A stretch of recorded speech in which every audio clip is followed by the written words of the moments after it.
What's up, my Yugi Bros? I'm your host, the one, the only, the RJB0. Welcome to Casual Friday. I'm getting an early start today, and I'm going to try and make the Q&A session fairly quick because I'm going to an Atmosphere concert later today, and that's going to be awesome. If you haven't heard of Atmosphere, definitely check them out on YouTube. Today, instead of soda, I am drinking plain old water out of my glass bottle that I got yesterday because I want to be physiologically and ecologically smart and responsible today. So I'm going to try and quickly go through the Q&A so that I can get to my Atmosphere concert and also give you guys as thoughtful of responses as I can come up with, and I'm going to give you guys some channel announcements at the end, including talking about my channel contest. Let's begin. So, we start with Grade 2 Efficient, who asks a barrage of questions that I think might actually only be 2 questions, but in a very long post. He asks, what do you make of the variations of the Duelist Alliance meta so far? I actually really like the meta in post-Duelist Alliance so far because it's got a strong rogue deck presence, which is good, while having a clear top tier, which makes it fairly skillful. What I like especially about this top tier is that the decks in the top tier right now are very customizable. You can change around the decks to make many different variants in order to match your playstyle. And there's basically a deck to match every player's ideal deck type in the meta right now, and I really like that. And the second question is, what do you think of Mist Valley Apex Avian? Is it a sleeper card in the future with pendulums? I have a fundamental issue with the pendulum strategy, which is that unless your deck is made up almost entirely of pendulum monsters, as in Clifforts, then the pendulum strategy has some severe consistency issues. Because in order to make a pendulum play, you have to have 2 pendulum monsters in your hand, and not just 2 pendulum monsters, but 2 pendulum monsters that have scales on the opposite sides of the monsters that you want to summon. So if you have 2 pendulum monsters of the same scale, they're not going to be doing so well. And there aren't a huge number of pendulum monsters, except archetype-specific pendulum monsters, that have particularly amazing effects or stats. Even if you draw a pendulum scale of 1 and then like a pendulum scale of 9, if you have more pendulum monsters in your hand, they're basically dead because they aren't that great. So even Apex Avian, which is an amazing card, isn't going to be great with pendulums until we get a more consistent pendulum strategy.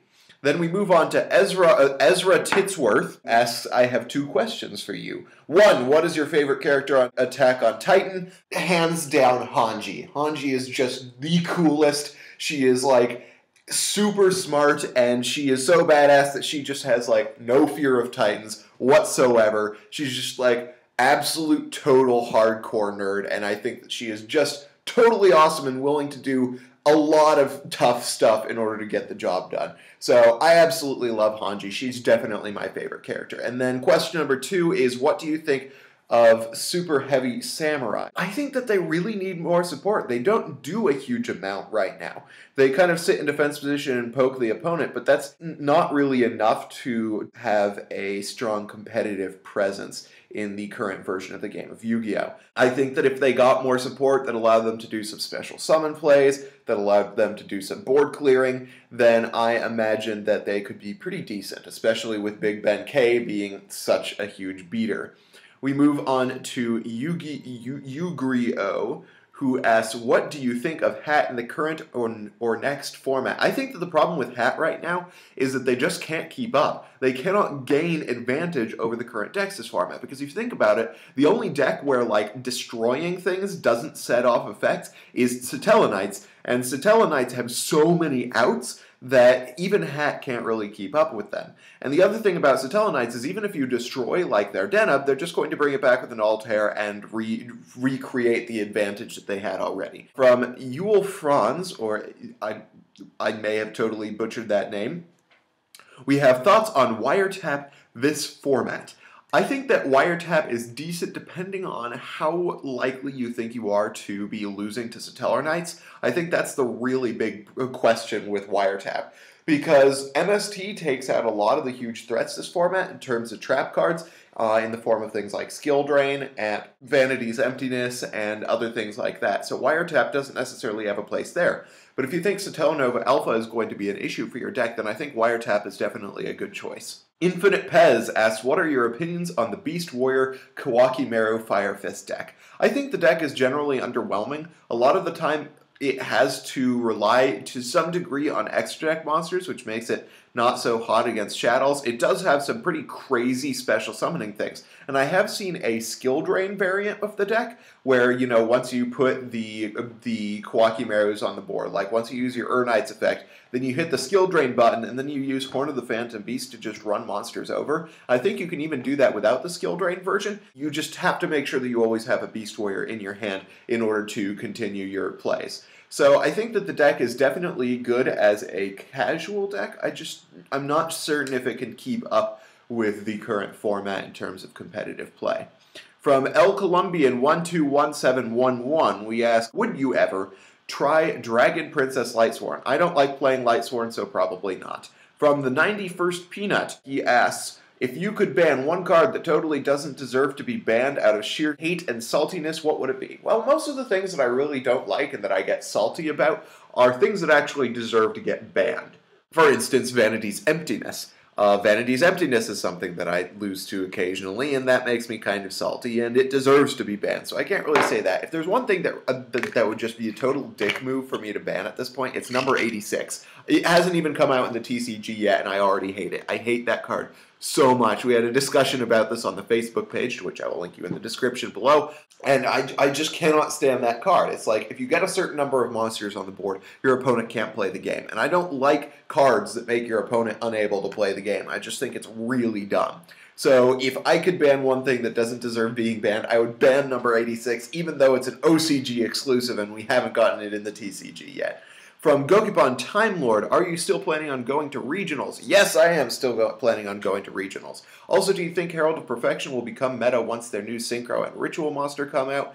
I think that Herald of Perfection can actually be a really amazing deck come next format. I think that the problem it's going to face is that it's going to be facing against a lot of other broken decks. And one of the problems it has to deal with against Clifford's is that all of its special summons are inherent special summons. The Pendulum monsters, you can like activate the Pendulum monsters, and then, you know, the Herald can destroy the Pendulum monsters, but they're just going to keep coming back. And the Pendulum summon is inherent, so Herald can't stop that. So I think Herald is a good deck, a really good deck, but I think that a lot of the decks coming next format can keep up with it, and that's a real problem for Herald. From Ninja Neos the 4th, what do you think about deck lockdown and its ability to beat Yang Zing and Satellar Knights? I think that there are better ways of beating Satellar Knights in general. I think that Satellar Knights, like, there are much better ways of taking on Satellar Knights than with deck lockdown. I think that if you're worried about Yang Zing, there are also better ways of taking down Yang Zing. I think that it could work. Like, don't get me wrong, it could be a good deck if that's what you think the meta at, like, your locals is. If you're going to be playing against a lot of Satellar Knights and a lot of Yang Zing, go ahead and run deck lockdown. But I think that there are better things if you're planning on facing against one or the other. From Mecha Platypus, we have, what do you think of number 47 Nightmare Shark? Is it any good? I think it's pretty good. I've lost to it before. I think the thing that makes it really good is if you are playing Burning Abyss and your opponent has a very Xyz heavy deck, for instance, a Burning Abyss mirror match, you can drop Flying Sea on your opponent and then put Nightmare Shark on the board and deal 4,000 damage by the time your opponent can get rid of the Flying Sea. So while they can't do anything, you are dealing damage to them. So I think Nightmare Shark is a fairly decent card. From, oh geez, this name is a lot of Asian characters that I think are not complex enough to be Chinese and not round enough to be Korean, so I'm going to guess they're Japanese, and then the word share. What do you think about Artifact Lancia? I think that because the rest of the artifacts, except Moral Talk, are kind of Artifact Lancia doesn't do a huge amount for me. Also, do you think Shaddolls have been overhyped and turned out to be kind of underwhelming? I think last week's YCS lineup pretty much solves that question. From Mario Jarquin, or Jarquin, Mario something or other. Tech choices for Mermails. Is Torrential Reborn a bad card? Yes, Torrential Reborn is a bad card. Tech choices for Mermails. I've been trying out a lot of different things. I've been really liking Malcat in the main deck because one of the issues Mermails have been facing for me is staring down like a massive back row from my opponent if they're playing like Satellar Knights or Burning Abyss, and that's been kind of an issue for me, so maining Malcat has been, like, worked wonders for me. So Silver Suppressor asks, Satellar Knights and Heroes?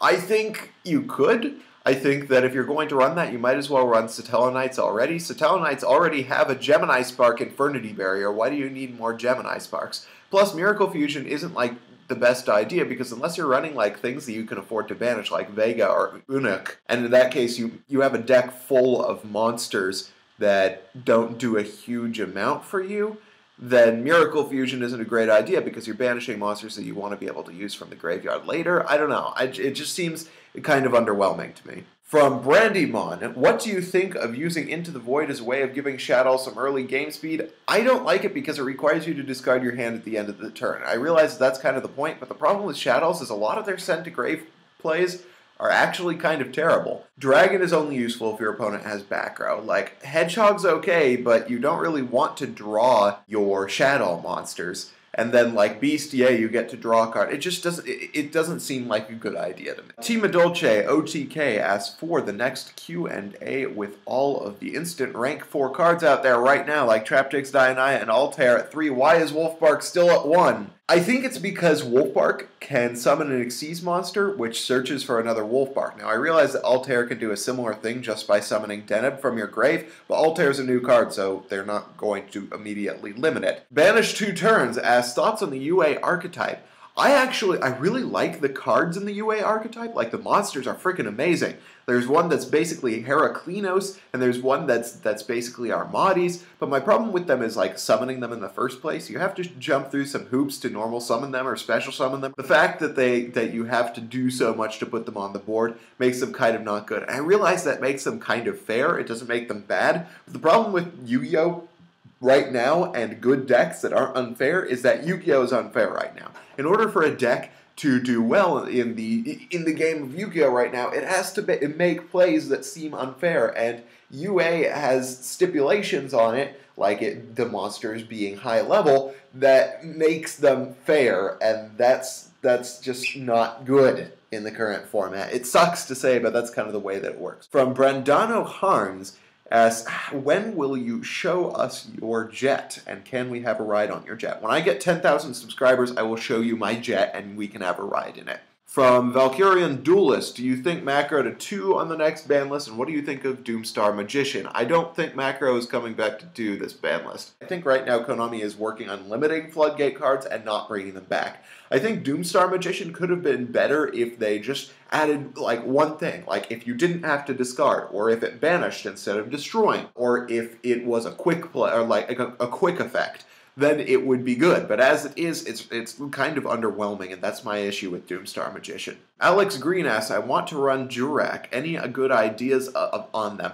Look up Dino Thunder. Look up, Dino Thunder. You're going to, don't Google Dino Thunder, just Dino Thunder, because that's going to get you the Power Rangers season. But if you Google Yu-Gi-Oh! Deck Dino Thunder, you're going to find something super cool. It did rely a lot on Blaster at the time, but I think in a slower format, I think that Dino Thunder could survive pretty well. It just depends on how well somebody runs it. Zagrash Uchiha asks, I got a jet. Does that mean you have Dracosack? It does mean I have Dracosack. I have my Dracosack right here, in fact. So you guys wanted to see my jet? I will show you my jet. It's right here. That's my jet.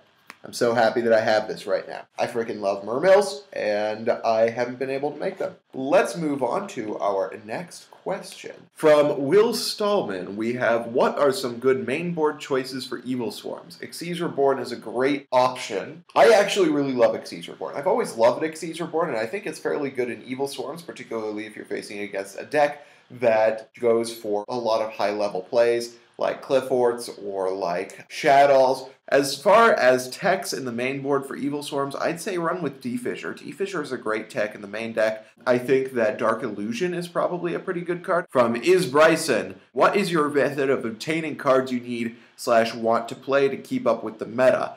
I usually try to trade. I will occasionally buy cards for a deck if I'm having like extreme trouble getting them, like the Abyss Lead. For my Mermail deck, I'm going to have to buy online because nobody in my area has it. A lot of the time, I find it difficult to trade for cards because a lot of people in my area don't have a lot of meta cards, and if they do, they don't trade them. So that's kind of a big issue for my area. He then asks, what is your budget when it comes to spending money on this game? I spend more money on this game than I should. I don't spend a huge amount of money. I probably spend like $75 over 3 months usually. It's not a huge amount, but it's more than I feel like I should. He asks, when it comes to buying cards, do you prefer buying or trading for exactly what you need, or buying packs or boxes or cases to pull what you want and then sell or trade what you don't need?